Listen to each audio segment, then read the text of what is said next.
কিন্তু জামাত ইসলামী নারীর সাথে হাত মেলালো, এটা কি করে বৈধ হলো? চরমোনাই নারী নেতৃত্ব মানে না? প্রধানমন্ত্রীর ছবি ছিলেন তো দেখি। নারী নেতৃত্ব মানে আমাদের প্রধানমন্ত্রী নারীরা পুরুষ। চরমোনাই যারা চাকরি করে সরকারি, প্রধানমন্ত্রীর ছবি আছে না? নারী নেতৃত্ব মানে না? চরমোনার হুফিস সাহেব বলুক তো দেখি যে আমি প্রধানমন্ত্রী মানি না। রাষ্ট্রদ্রোহিত হবে না? বিষয়টা হলো, আমাকে একজন বলছে তবলিগ আওয়ামী লীগদের সাথে মেশে, বললাম তাহলে জামাত বিএনপির সাথে মেশে। এই যে একজন আর একজনের দল গালা, এই কালকে একজন বলছে ছাত্রলীগ, আওয়ামী লীগ, যুবলীগ, তবলিগ সব আওয়ামী লীগ।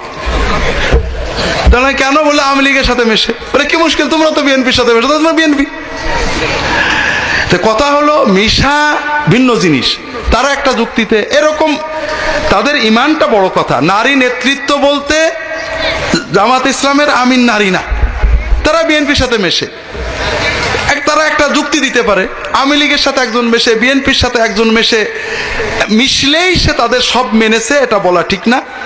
আর মূল যে নারী নেতৃত্ব, সেটা হলে ছিল দলের সভাপতি না, আমাদের রাষ্ট্রের প্রধানমন্ত্রী নারী, এবং এটা আমরা সবাই মেনে নিছি।